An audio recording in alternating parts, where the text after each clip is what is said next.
So I just got back from taking my dog for a walk, which I do pretty much every day. We live in a little bit of a dead end area, so there's like a mile little loop that you could walk. So I was doing that in my neighborhood, and it's around 9:30 a.m. So most people are at work. It's pretty quiet, and my dog likes to do this thing, which probably a lot of dogs like to do, with the leash, where like she'll go around a pole or a mailbox or whatever it is, and she's a dog, so she doesn't realize that like as she tries to go around it, she's just wrapping the leash up and it gets tied, and she can't go anywhere, and then we have to unwind it. And it was funny because, well, maybe it wasn't funny, maybe it was sad, because that happens somewhat regularly. And today I tried to kind of step back and notice my reaction to it, and it's not a good reaction. So I was trying to kind of think through like what's going on there. So literally when she did it today, she went around a pole and she wrapped around it once or twice. And as she does it initially, my first reaction is like, oh, what are you doing? Like, how do you not realize you can't do this? Which right off the bat, she's a dog. That's why she doesn't realize she can't do this.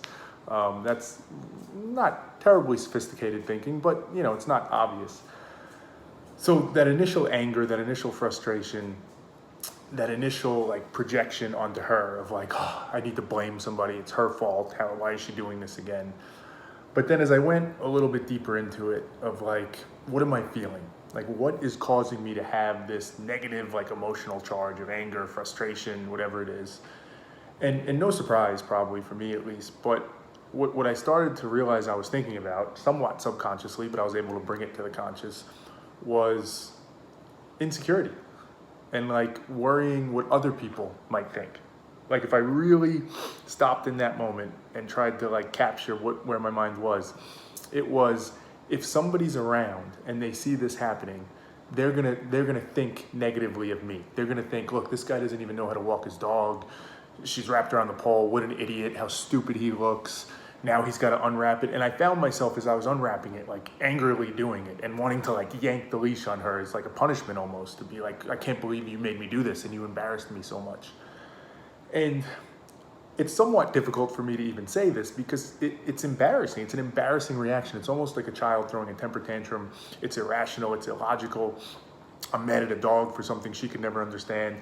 I'm mad about people judging me. There wasn't even anybody around that I could tell, even if they were, to think that they would even care, to think that they would go that far. Even if they did go that far and think, what an idiot, how does that impact my life really? Like you can go on and on and on for all the logical reasons that this was insignificant. It meant nothing.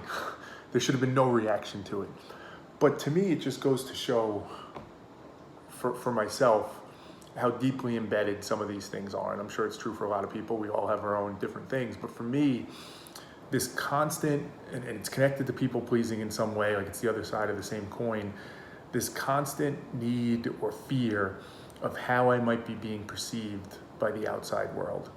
This constant insecurity of I might look stupid here, or somebody might think negatively of me here. And that makes me, it translates right away to anger, right? Because that's how I handle it. Even in these little interactions. And what I think, and this is gonna sound, like I'm trying to be profound, and I'm not, I just think it's true. I think I've done a better job in the bigger moments, right? Because the bigger moments are more obvious, where like, hey, I could easily spin out here. I could easily start catastrophizing and getting angry and throwing a full-on tantrum about something really serious, like, a health condition in the family or something like that, or something really bad happens in the house, like it floods, something like that. But it's these little moments. It's these little ones that I think I need to do a better job of identifying and kind of course correcting. Because throughout a day, right, little moments like that happen so often. And if you're constantly throughout the day, or if I'm constantly throughout the day having these little moments where that's kind of flaring up, I don't think it's right? It's not in line, it's not on script with what I'm trying to be and trying to do.